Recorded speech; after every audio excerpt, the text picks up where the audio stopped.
Listen, we gave you up to the minute coverage of yesterday's Pete Hegseth confirmation hearings, which was absolutely a grand slam home run. In fact, I predicted at the end of yesterday's show, right around 1 in the afternoon, that he was doing so well that all those people who were saying, oh, well, this confirmation process is just, for show, but he doesn't have the votes. There's like 7 or 8 Republicans who are going to call Mar-a-Lago and say, pull him because he doesn't have the votes. Let me tell you something. He's got the votes. And by the end of the day yesterday, Joni Ernst, which we were told was one of the no votes for him, she announced that she was voting for Pete Hegseth.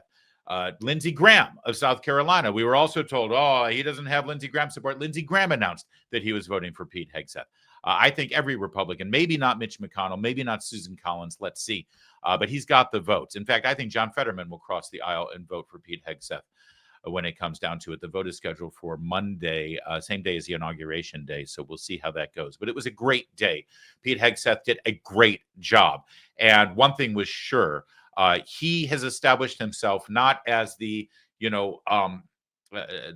boardroom Secretary of Defense who sits in a beautiful office for the last 20 years and moves troops around in combat as if they're pieces on a chessboard or an elaborate game of Risk. No, he was a warfighter. He fought those wars recently. You talk about getting boots on the ground. Senators were always saying, oh, should we vote for boots on the ground? Pete Hegseth wore those boots. And those boots had the sand and dirt and mud and blood on them very recently. And he will be a voice at the Pentagon for those war fighters. They have not had a voice at the highest levels of the Pentagon at all since Ike, probably. And now they'll have that voice. That's one thing that certainly came out of yesterday's hearings. Another thing that came out of those hearings was some fabulous memes. Some incredible, beautiful, hilarious memes that we're going to plow through right now. Pete Hegseth, with that look on his face, spoke for every one of us when he was inundated by these women who decided that this was their time to take out all of their anger against their husband back home and focus it all on alpha male Pete Hegseth.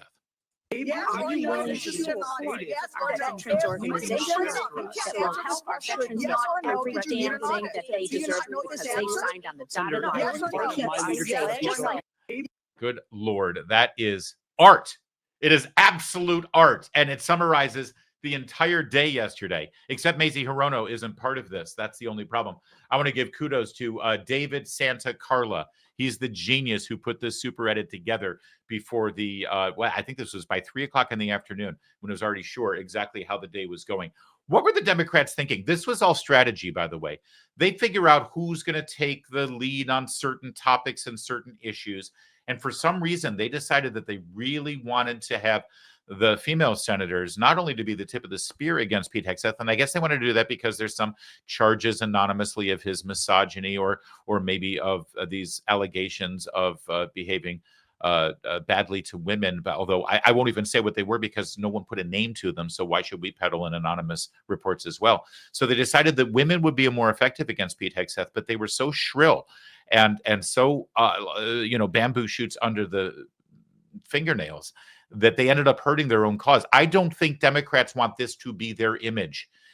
I don't think they want the country to think that vote for us because this is who we are. In fact, Kristen Gillibrand of New York was probably the worst of all of them. And somebody sort of modified the clip a little bit in a meme to really convey how she came across. Oh my God, bro. Oh my God, bro. I think the oh my God, bro is the best part. Like I said, there may have been some manipulation of this, a tiny bit, but it's a meme, so you're allowed to do that. And that's what we were all hearing with Kristen Gillibrand. And there was one image that sort of captured the entire thing. This one right here. The timing of it is so beautiful. I'm sure that Pete Hegseth was just blinking, but I mean, that's it. And you got to love how the Bee framed it. Awarded the Silver Star for enduring room full of hysterical women. But it's just good stuff because it's true. It's what we were all feeling and thinking as we were watching all of this. I have a female co-host from my morning radio show in Washington, D.C., Julie Gunlock. She texted me and she said, I actually went and apologized to my husband. I apologized to him because I was afraid that I came across like this for the last 20 years of our marriage. So I wanted to preemptively apologize. Good God, is this what I'm like? Julie said, Julie's not like that. Although I'm sure, I'm not her husband. Could be moments. But that is it. That right there captures everything. And by the way, if you look at this image and you think, wait a second, there's something familiar about that. I've seen this before. Well, you have. Jack Posobiec spotted it immediately. Hegseth is channeling the boss. And again, I'm sure Trump was just blinking during the debate. But Trump is all of us, as we were imagining the drunken word salad chick on the right being president of the United States. The memes just kept on coming, though. And thank God we live in the world of AI and easy video manipulation and editing so that so rapidly we could get all of the memes that we needed in our lives, like this one. Do not deny that you made those statements. You have. We take the responsibility of standards very seriously, and we will work with you. I'm equally distressed. You would not meet with me before this hearing. We could have covered. Do not deny that you made those statements. No. There's more. There's plenty more. Did you come for Hegseth memes? Oh, good, because you'll be happy with this one. Exclusion for female service members, knowing full well you have hundreds of women doing that job right now. And the standards, your 2 mile run, Tom, exclusion. How do they do that? Seriously, how do they? And it's so perfect. The fact that Hegseth closed his eyes in such a perfect blink that allows him to be every sleeping man annoyed at the women that are coming after him. Emily Jashinsky, a friend of the program and a good gal around town. I'm sorry, I should plug her show. I forget the name of it. Hang on. It is Unheard, and the host of Undercurrents TV, DC correspondent. There you go. There's your plug. Hegseth is 10 minutes away from coming out against women serving on the Armed Services Committee, which I don't think he would have the power of enacting if he were Secretary of Defense. But it is an appropriate observation. Also, meme worthy, not just the ladies. Let's face it, the dudes on the committee also were ripe for the mocking. This I can't unsee. Seriously, for those of you who remember the Munsters, what's going on with Jack Reed? Isn't Senator Reed the one who wanted Hegseth to define what jagoff means? And I wanted to, but was he asking that because he truly didn't know what a jagoff is? Or was he asking that because he was trying to trap Hegseth in some sort of, Kavanaugh frat boy moment? But either way, he is absolutely Lily's brother. Uncle, what was the name of that character? It wasn't Uncle Fester. That's Adam's family. Let me know in the comments. I can't remember what this character from the Munsters was. I know it was Lily Munster's brother. All right, I'll look for it. We'll get to it later. Meanwhile, he wasn't the only one who was a very creepy, scary-looking dude. How about Tim Kaine of Virginia? Yikes! What the hell has happened to Tim Kaine? Oh, you're right. It was Grandpa. It wasn't Lily's brother. It was Lily's dad, Grandpa. Thank you very much. Sorry about that. But what the hell has happened to Tim Kaine? That is amazing. How did people immediately? I mean, we knew he looked like a terrifying, demonic toad. But I didn't immediately put it together with Jim Carrey's The Grinch Who Stole Christmas. But it is perfect without the CGI, without the prosthetics. Tim Kaine has become the Grinch.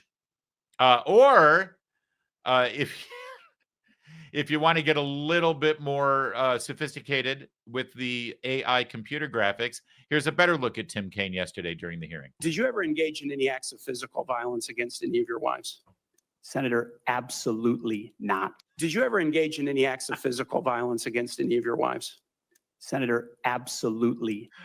By the way, again, I don't know who came up with the strategy of which one of the senators would take on which line of argument, but it was decided that creepy Jabba the Hutt alien Tim Kaine would be going after him about his marital status and his role as a husband, and admitting after the fact that he had cheated on his wife. And Tim Kaine was beside himself. If you could cheat on your wife, what else will you do? What other kind of immoral acts will you do? Isn't this the guy who ran as Hillary Clinton's running mate and is seen all over the internet hugging and embracing Bill Clinton? Is Tim Kaine familiar with Bill Clinton? Is he aware of Bill Clinton's past and, frankly, present activities?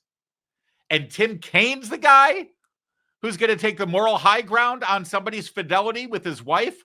Really, Tim? Really, Democrats? Sure, why not? Let's go with that. One other meme that we liked so much was this one. Senator Warren, you're now recognized.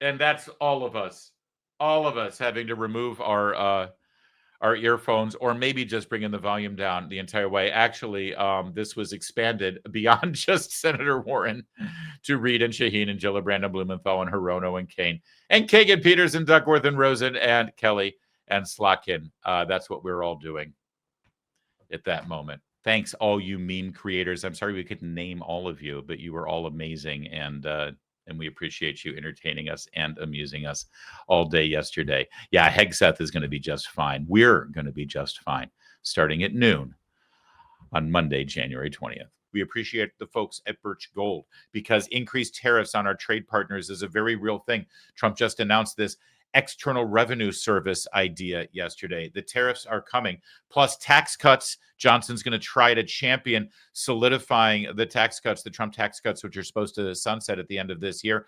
And you know that this new administration is going to try to change and cut regulation. All of this is why gold is a viable diversification tactic right now more than ever. Birch Gold, it's the only gold company I endorse. They're releasing the ultimate guide for gold in the Trump era with a foreword written by Donald Trump Jr. Get your free copy of this incredible book, along with Birch Gold's free information kit on gold. Just text my name, Larry, to 989898. LARRY. Text that to 989898. The national debt continues to increase. Our interest payments on the national debt continue to increase. Gold is still your hedge against a weakened dollar. And Birch Gold, still the company I recommend to help you convert an existing IRA or 401k into a tax-sheltered IRA in gold. And you're just converting your existing accounts, so there's no money out of your pocket. It's a brilliant, brilliant thing. Get more information by texting Larry to 989898. Get your free copy of the ultimate guide for gold in the Trump era with a foreword written by Donald Trump Jr. There's no obligation, just information. Text Larry to 989898. Do that today.